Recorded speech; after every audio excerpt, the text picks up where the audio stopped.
예, 10시 13분 지나고 있습니다. 코스피는 2520선 흐름들로 강하고요. 예, 코스닥이 조금 더 코스피에 비해서는 탄력이 약한 흐름들입니다. 시장에 또 어떤 변화들이 있는지 시장 흐름 읽고 전략 세웁니다. 오늘 시황에서는 IBK 투자증권 영업부 박근영 부장님 오셨습니다. 어서 오십시오. 안녕하세요. 오늘 뭐 섹터 얘기도 하겠지만 그 전에 주제를 얘기할 텐데 또 흥미로운 주제이죠. 예, 갑자기 PBR은 아시는 것처럼 자산 가치입니다. 자산 가치 대비해서 주가가 낮은 기업들이 주목받고 있다. 예, 그러면서 코스피 쪽으로 이것이 쏠림 현상을 가속화하는 것은 아닌가 이런 얘기들이 있고요. 지금 사실 다들 뭐 성장주를 우리가 바라보고 있지 않습니까? 그러니까 PBR이 싼 거는 시쳇말로 표현하자면 한국 증시 널렸습니다. 뭐 0.3배, 0.4배 이런 게 있다니까요. 그런데 갑자기 저 PBR주가 부각되는 것은 우리 금융당국이 기업의 밸류업 프로그램을 도입하겠다. 그 뒤로 사실은 이유는 뭐냐면 아시겠지만 일본 증시가 왜 이렇게 강한가 그 이유 가운데 하나가 이런 프로그램을 도입했기 때문이라는 거예요. 이게 정말 좀 반짝 이슈예요? 아니면 우리 시장에 영향을 줄 수 있는 이슈라고 보세요? 어떻게 보세요? 예, 정부가 방향은 제대로 잡은 것 같아요. 그게 실제 시장에서는 일본의 벤치마킹을 해서 그대로 가져온다는 말은 있긴 하지만 그럼에도 불구하고 이 방향성이 저는 잘하는 건 틀리지 않다고 봅니다. 근데 이제 일본 같은 경우는 이게 뭐 단기에 그냥 딱 내고 뭐 한 달 만에 주가가 이렇게 시작된 건 아니고요. 2022년부터 프로그램 관련된 이슈가 불거지면서 꽤 오랫동안 이슈가 됐습니다. 그래서 지금 뭐 코리아 디스카운트 문제 해결을 하고 기업 밸류업 프로그램을 하겠다는 것은 방향성은 그래도 정부가 정확하게 잡고 가는 것이 아니냐 보는 것 같고요. 그래서 기업 가치 개선 계획 공표 권고 그리고 기업 가치 개선 우수 기업 등에 대한 지수 개발 그리고 ETF 도입 등이 주요 내용이기 때문에 수급도 그런 종목 중심으로 수급이 쏠리도록 하겠다고 이제 결국은 나타내는 겁니다. 특히 이제 일본이 이제 PBR 1배 이하의 기업들 타겟팅하면서 이야기가 됐던 부분인데요. 실질적으로 일본에서 배당과 자사주 매입을 같이 하면서 주주 환원율이 올라갔다는 점에서는 최근에 보면은 기존의 고배당이 은행주라든지 자사주 매입 계획을 발표할 수 있는 자동차라든지 그다음에 자사주 소각 여력이 있는 삼성전자나 삼성물산과 같은 일부 삼성그룹주들 그 외에도 지주사 이렇게 강세인데 2012년도에 우리나라 같은 경우도 은행 그다음에 삼성그룹 그다음에 자동차들이 강세였던 그런 시절이 있었습니다. 이렇게 제외하고 나면 사실 저 PBR 종목들은 대체로 비인기 종목들이 상당히 많이 포진되어 있습니다. 어제 이마트 같은 경우도 유통업종이라든지 일부 비인기 업종들이 되게 많은데요. 그래도 불구하고 지금 1월 26일 기준으로 PBR 보면은 코스피가 0.9배 그리고 코스피 200이 0.9배, 코스닥도 1.87배, 코스닥 150이 3.28배 정도입니다. PBR 0.5배 이하 업종으로 보면은 유틸리티, 보험, 은행, 증권, 철강, 특히 이제 오늘은 포스코 홀딩스가 눈에 띄거든요. 뭐 은행주, 보험주는 역시 좋고요. PBR 0.5에서 1배 같은 경우는 방송통신, 건설, 자동차, 경기소비재와 운송, 필수소비재, 에너지, 화학이 들어가고 PBR 1배 이상은 헬스케어나 뭐 기계장비, 미디어, 엔터, 정보기술 이런 쪽이 들어갑니다. 그래서 어제 같은 경우에 확실히 PBR 개선 관련된 주주 환영 기대감이 있는 종목들의 주가는 올라가는데 근데 문제는 어제 어떤 현상이 나타났어요? 저 PBR 주식이 급등하면서 고 PBR 종목을 그냥 패버리는 그런 시장이 나타났죠. 그래서 결국 저 PBR이 아닌 종목이라면 굉장한 호재가 필요한 시장이 돼버렸다는 겁니다. 그래서 이건 굉장히 한계가 있는 시장의 어떤 모습을 어제 보여줬다는 건데 그러면 결국은 일본이 지금 최근에 저 PBR 1배 미만에 관련된 이거 관련해서 주가가 한 6개월 정도 올라가면서 약 32년 만에 사상 최고 신고가를 뚫고 가는 모습을 보였습니다. 일본은 BOJ가 13년간 ETF를 사모으면서 시장을 잠식을 계속 해왔는데 작년에 처음으로 ETF 매수를 중단했습니다. 그래서 통화정책 차별에 따른 8년 만에 엔화 약세에 외국인 매수가 들어오고 제도 개선에 따른 개인 매수까지 들어오면서 수급 주체가 완전히 변해버린 겁니다. 저는 여기에 방점이 있다 생각하고요. 그래서 실제로 일본 증시는 저 PBR과 고 PBR 가리지 않고 상승했습니다. 그러면 일본은 프로그램을 이제 동원을 그대로 했는데 PBR 1배 미만의 회사가 적극성을 안 보이면 상폐시키겠다, 강제 상폐 이런 것까지 동원되면서 체질 개선을 했고 굉장히 오랫동안 준비를 해왔고 이러다 보니까 결국은 시장에서는 외국인 자금이 엄청나게 쏠려 들어갔다는 겁니다. 그래서 기본적으로 도요타 자동차 같은 경우도 2023년에 PBR이 0.9배였는데 1.3배 그리고 최근에는 주가가 60% 올랐죠. 미쓰비시 상사 같은 경우도 0.8배에서 1.2배 올랐고요. 80% 올랐습니다. PBR 1배 미만 종목도 이렇게 올랐는데 근데 이례적으로 뭐냐면 실제 상승률 상위 종목은 디스코라는 반도체 장비 회사가 4.8배 PBR에서 12.5배까지 급등했고요. 스크린 홀딩스가 1.8배에서 4.3배, 그리고 어드밴테스트가 6.1배에서 11.2배로 결국은 뭐냐면 지수를 올린 것은 PBR 1배 미만의 종목도 끌어올리고 그 외에 고 PBR주도 반도체 테스트나 장비 종목이 결국은 급등했다는 겁니다. 그래서 기존의 스탠스 변화가 상당히 방향이 맞다고 보고 지금 어제 같은 경우는 결국은 수급 주체가 구조적으로 변하는 게 필요하고요. 지금같이 어제같이 신규 자금이 유입이 안 되면 고 PBR 종목을 팔고 저 PBR 종목을 사는 이상한 종목 현상이 나타납니다. 실적이 좋아도 고 PBR은 팔아버린다. 이렇게 한계가 있기 때문에 결국은 길게 보면 저 PBR 관련된 이 관련된 프로그램이 형성을 되려면 정부의 아주 적극적인 의지가 필요하고 지속적인 그리고 아주 강제적인 어떤 조항도 좀 필요하다는 점이고요. 두 번째로는 단순 계산해서 한국의 증시에 일본이나 이런 거 마찬가지로 글로벌 펀드들이 한국 쪽으로 들어오는 그런 모습까지 전제가 일단 돼야 된다. 그래서 아까 말씀드렸던 대규모 외국인 자금 유입이 없으면 코스닥을 팔고 거래소를 사는 그런 이상한 현상이 나타나고요. 지금 재밌는 계산을 해볼까요? 단순 계산해서 코스피 PBR 1배까지 가면은 국내 코스피는 2,750포인트 정도까지 올라가는 게 당연합니다. 근데 코스닥 같은 경우는 PBR 1배로 가면 어떻게 될까요? 종가 기준으로 본다면은 약 450포인트까지 빠져야 됩니다.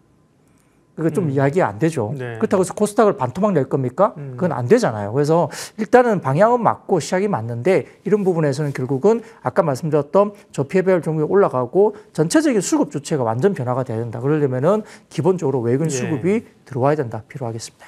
일본 증시가 요즘 왜 이렇게 오르는 거지? 우리가 그런 의문점이 있습니다. 그 중에 하나가 이런 주주 가치를 올리기 위한 기업 가치를 높이기 위한 기업 개선 작업이 있었다. 그 부분은 이해가 되고요. 다만 말씀하신 것처럼 이게 단기적으로 이렇게 가야죠, 사실은 거죠.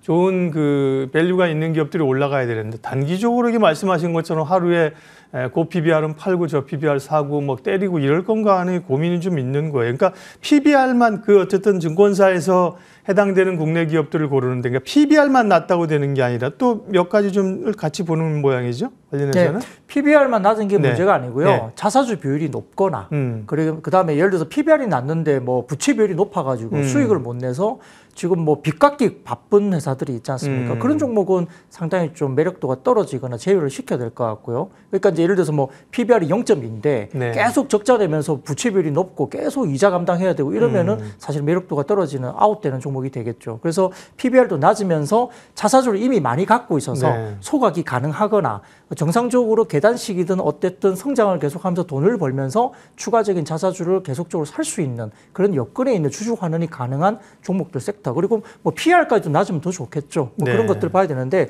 하물며 어제 같은 경우 건설주까지 들썩였거든요. 그러다 보니까 건설주 주가가 뭐 지금 상황이 안 좋잖아요. 그럼에도 불구하고 그게 들어가는데 뭐 건설주는 차치하더라도 예를 들어서 뭐 자동차 섹터라든지 어쨌든 돈을 많이 벌고 내부적으로 유보금도 많고 그렇죠. PBR도 낮고 PER도 낮고 뭐 주주 환원을 충분히 할 수 있는 섹터들 그리고 이제 유통업종 중에 뭐 이마트는 롯데쇼핑했지만 이마트 같은 경우는 지금 PBR 기준으로서는 1조 이상의 기업 중에 가장 PBR이 낮은 종목이었습니다. 한 0.2배가 채 안 되는 이마트인데요. 그렇다고 해서 이마트가 급등을 했는데 실질적으로 여러 가지 뭐 부채 비율이나 뭐 갚아야 되는 거 따지면 이걸 환원해 보면은 이마트 같은 경우는 PBR이 0.9배까지 올라가는 조건입니다. 그렇기 때문에 사실 어제 급등한 것은 다소 좀 부담스럽다라는 평가가 나오면서 오늘은 빠지는 거거든요. 그러니까 그런 것들이 복합적으로 지금 작용을 하는 것 같습니다. 그러면 뭐 말씀드린 것처럼 건설사 이런 데 PBR이 0.3, 0.4배고요. 물론 업황이 안 좋죠. 자동차도 PER이 뭐 5배 현대차 그죠? PBR이 0.6배 이러니까 이렇게 이익이 나고 실적이 좋은데 가치가 저평가되어 있다. 이런 게 또 부각받는 거죠. 그 오늘 같은 경우는 예를 들어서 뭐 2차 전지가 최근에 굉장히 안 좋았잖아요. 근데 성장성도 보유하고 PBR도 낮고 지수사고 어떤 게 있을까요? 포스코 홀딩스 같은 게 눈에 들어오죠. 그런 회사들은 2차 전지 반등 나올 때도 같이 타고 그다음에 지주사라도 PBR도 낮고 그렇죠. 예. 철강 그런 걸 업종에 찾아야 대한 되는 부분도 거죠. 있고 오케이. 내부 보유도 괜찮고 여기까지만 하시죠. 그렇죠. 왜냐하면 아니 얘기하면 좋은데요. 네, 그렇습니다. 그다음에 우리 증시 발전에서 해야 될 얘기 그러나 우리가 이 얘기를 길게 하기에는 오늘은 또 해야 될 얘기가 있기 때문에 테마 섹터 우리 또 차장님이 잘 보시는 쪽 얘기를 해야 되기 때문에요. 자, 주목해봐야 될 핫 테마 오늘은 뭘로 꼽으셨습니까? 네, 역시 이제 IT 하드웨어 산업입니다. 네.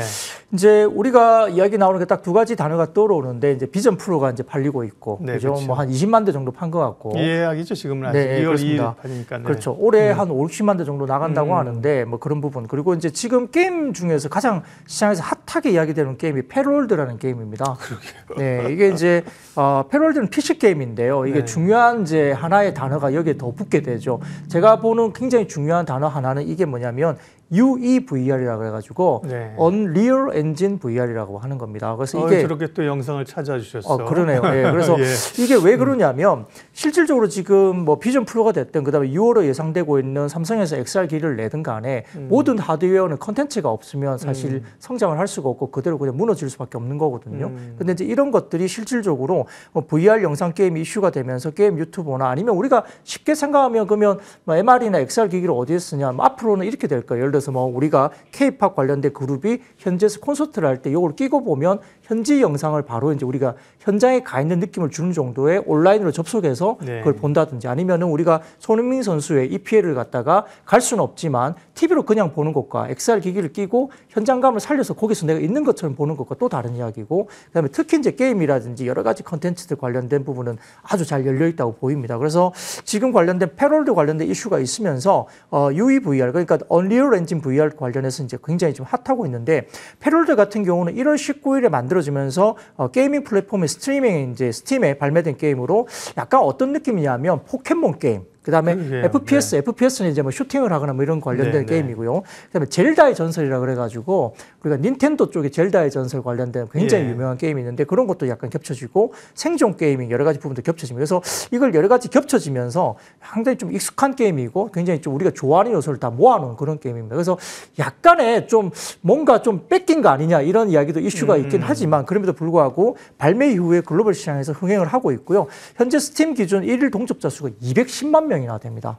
동접자 수가 현재 1일 동접자 수가 그래서 역대 2위까지 올라와 있다 볼 수 있습니다. 그래서 기존의 포켓몬스터 캐릭터가 유사한 몬스터가 많아서 표절 논란이 있으나 약간 뭐 익숙하다는 점에서 플레이나 여러 가지 부분에서 많이 인기를 끌고 있고요. VR 모드 플레이가 굉장히 인기를 끌고 있어서 유저가 들어갑니다. 그래서 아까 말씀드렸던 플랫한 2D 게임이 3D의 VR로 이제 변형되는 UEVR 관련된 이 프로그램을 가지고 손쉽게 뭔가 진행할 수 있다는 점에서는 VR 시장의 컨텐츠 부족을 개선시키면서 하드웨어적인 부분에서 뭔가 우리가 이제 성공을 좀 가능하게 하는 이런 부분인데 국내 관련주로는 어떤 게 있어요 그러면? 네. 그렇죠. 그래서 UEVR 관련된 기술 때문에 게임이 한 1,500개 정도는 지금 바로 할 수 있다고 합니다. 네. 그러니까 컨텐츠가 충분히 풍부하게 공급될 수 있다는 점에서 굉장히 주목을 받고 있고 가능성을 높게 보는데 이와 관련된 관련 종목은 최근에 뭐 약간 급등하긴 했습니다만 뉴프렉스라든지 나무가 그다음에 더구전자 같은 종목들이 언급이기 때문에 특히 이제 뉴프렉스가 좀 많이 언급이 되면서 네. 지금은 조금 이제 일부 단기 과열 때문에 좀 그러긴 하지만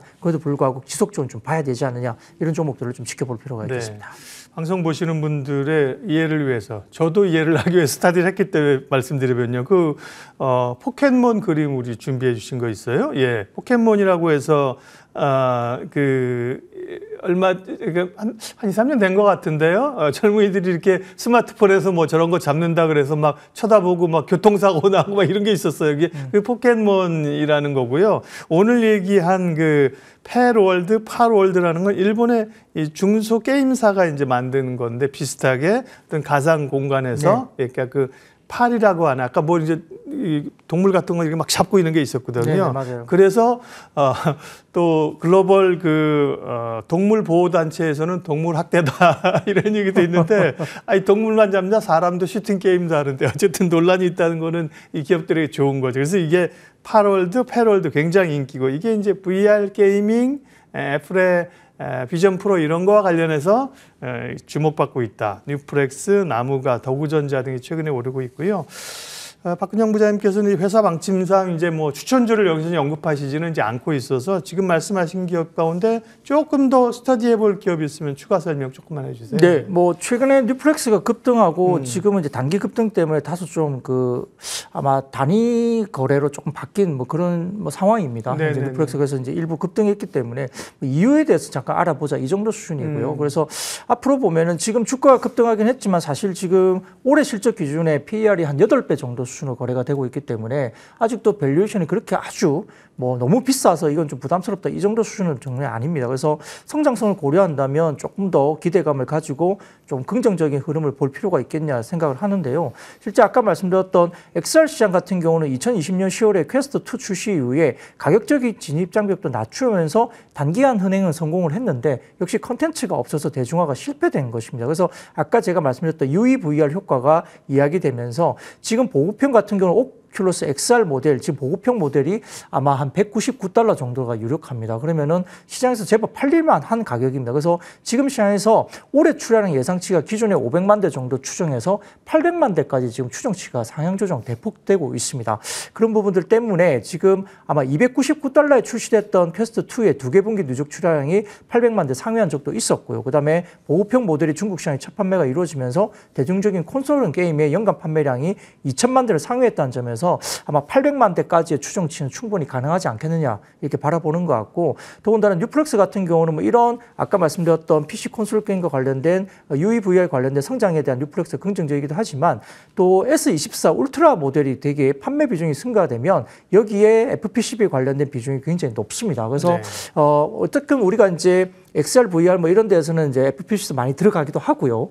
두 번째는 아까 말씀드렸던 기본적으로 S24가 온 디바이스 AI로서 AI 생성 기능을 일단 하지 않습니까? 그거 관련해서 지금 초도 판매나 이런 것들이 인도 시장도 마찬가지고 약간 8년 만에 최대 물량이 나온다 이런 부분들 때문에 잘 팔릴 것으로 보는 것 같습니다. 그래서 이런 부분들이 울트라 쪽으로 FPCB 비중 공급이 굉장히 높기 때문에 뉴플렉스는 결국은 S24의 실적가에도 이야기되고 있다. 그래서 지금 영업 추정치가 약 230억까지 올해 추정치가 상향 조정되고 있어서 주가 부분도 상당히 좀 매력적인 흐름이 좀 이루어질 수 있지 않을까 생각을 하고 있습니다.